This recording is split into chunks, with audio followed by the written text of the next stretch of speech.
saya Ekamga.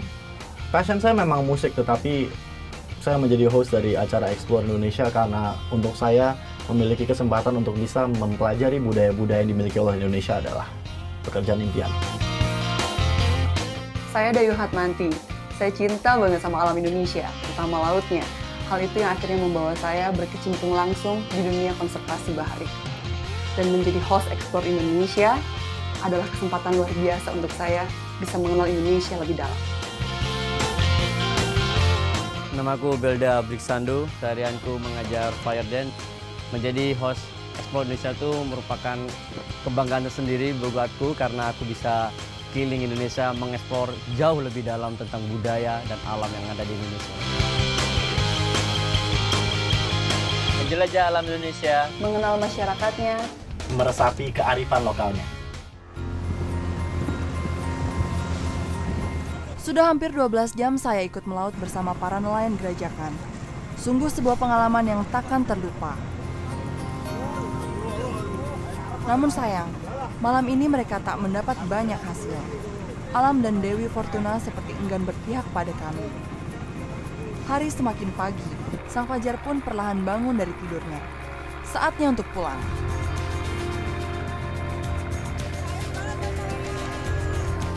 Di perjalanan pulang, saya dan para nelayan dikejutkan oleh keriuhan di seberang kapal.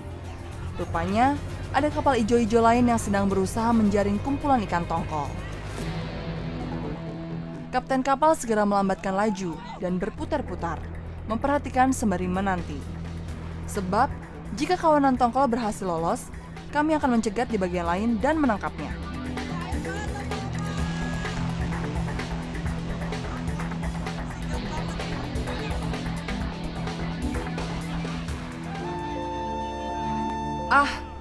Belum rejeki bagi kapal kami. Kapal kawan di seberang berhasil menjaring kawanan tongkol tadi. Kami kembali melanjutkan perjalanan. Mendekati pantai Gerajakan, salah seorang kru kapal kembali melihat kawanan tongkol. Tanpa buang waktu, jaring segera ditebar. Dan bahkan di perjalanan pulang pun kita masih ngelihat ada harapan untuk dapetin lebih banyak ikan. Sekarang teman-teman nelayan udah pada heboh nih buat ngambilin jaring, semoga yang dapetin adalah tongkol. Ya, ayo semangat Bapak-bapak! Menurut para nelayan, kawanan tongkol cukup sulit untuk ditangkap. Ikan ini cukup mahir melarikan diri meski telah terkepung jaring. Karena itu, para nelayan sengaja menggunakan tongkat atau menceburkan diri ke laut. Tujuannya agar ikan takut sehingga kembali ke tengah jaring. Ya, ayo semangat Bapak-bapak! Sigap banget semuanya.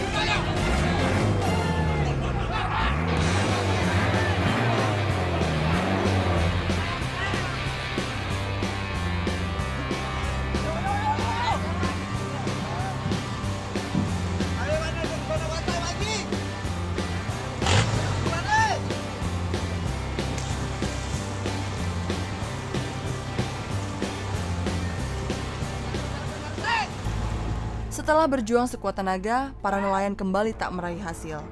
Kecewa? Jelas. Namun, bagi mereka masih ada hari esok. Sebab, walau dijaring tiap malam, ikan di lautan tak akan pernah habis. Sampailah kami di pantai Gerajakan. Sejumlah ibu-ibu dan bapak-bapak menanti dengan wajah penuh harap. Melaut semalam bersama para nelayan akhirnya bisa membawa saya melihat profesi mereka lebih dekat, lebih dalam. Kalau itu tuh memang sangat amat jauh dari kata mudah. Sangat sulit bahkan untuk saya yang tidak terbiasa.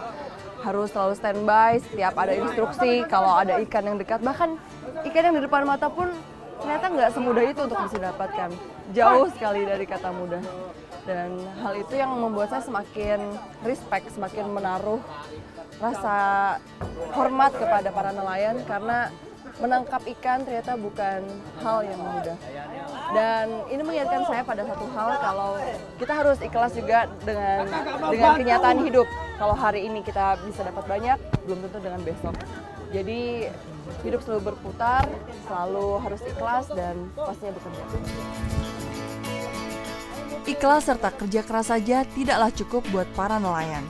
Mereka juga butuh alat dan juga kendaraan yang tangguh serta mumpuni pastinya.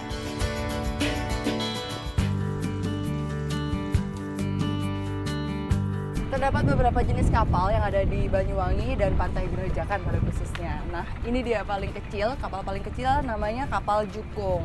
Dia muatnya hanya sekitar 7 orang lah maksimal. Dengan hasil tangkapan, kalau ngelihat dari badannya sih nggak begitu banyak ya.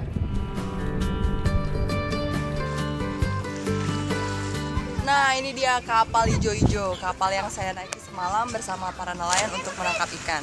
Bentuknya lebih besar, lebih luas, dan pastinya bisa menampung lebih banyak orang dan lebih banyak hasil tangkapan.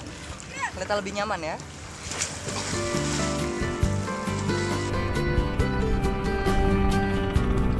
Satu lagi yang paling khas dari tempat ini adalah kapal selerek.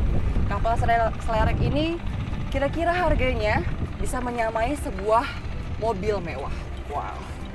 Jumlah kapal selerek di Pantai Gerajakan ini mencapai belasan. Sedang di Muncar jumlahnya jauh lebih banyak. Yeay! Aku bakal mengarungi samudra naik kapal. Banyak yang ikut lagi, seru banget. Kapalnya bagus. Mbak, kapalnya lagi diperbaikin, lagi rusak ini. Loh, ini masih rusak toh? Iya, Ini kapal selerek kan? iya. Kok tapi Itu yang depan tuh lagi rusak tuh. oh, lagi Bapak perbaikin toh?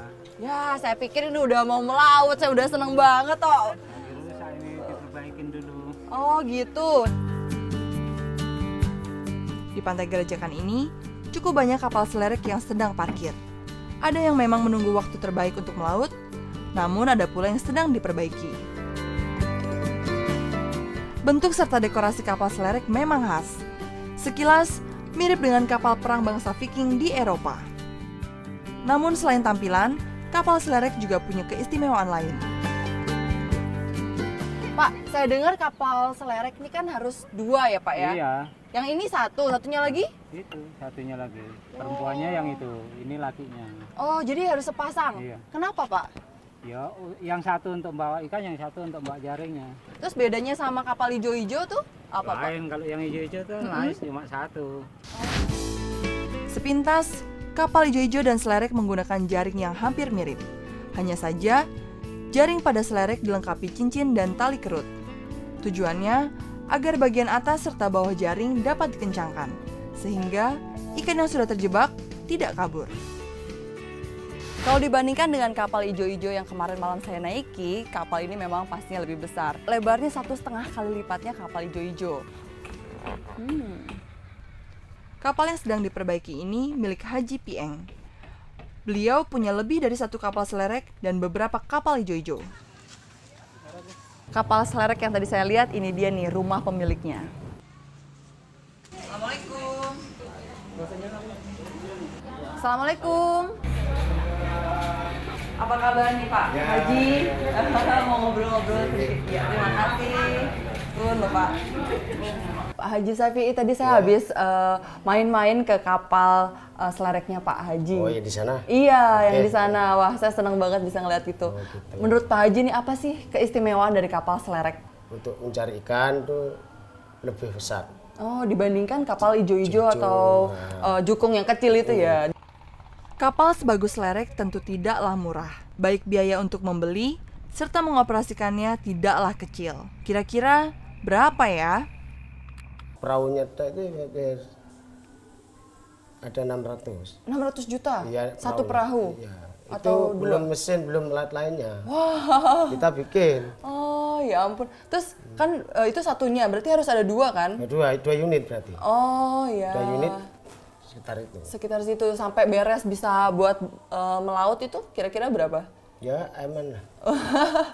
Belum biaya operasionalnya sekali berangkat misalnya berapa tuh, Pak? Sekali Satu malam, berangkat, ya. Malam berangkat 4 juta. Lantas, dengan besarnya ongkos yang telah dikeluarkan, berapa ya keuntungan yang didapat? Ngomongin keuntungan nih, misalnya lagi musimnya bagus, Iya, itu iya. kira-kira berapa? Kalau boleh saya tahu. Ya, alhamdulillah kalau kita tepat pada rezekinya ya, Paling bagus lah, Pak. ya paling bagus ya puluhan juta. Wah, rezeki banget itu ya, Pak.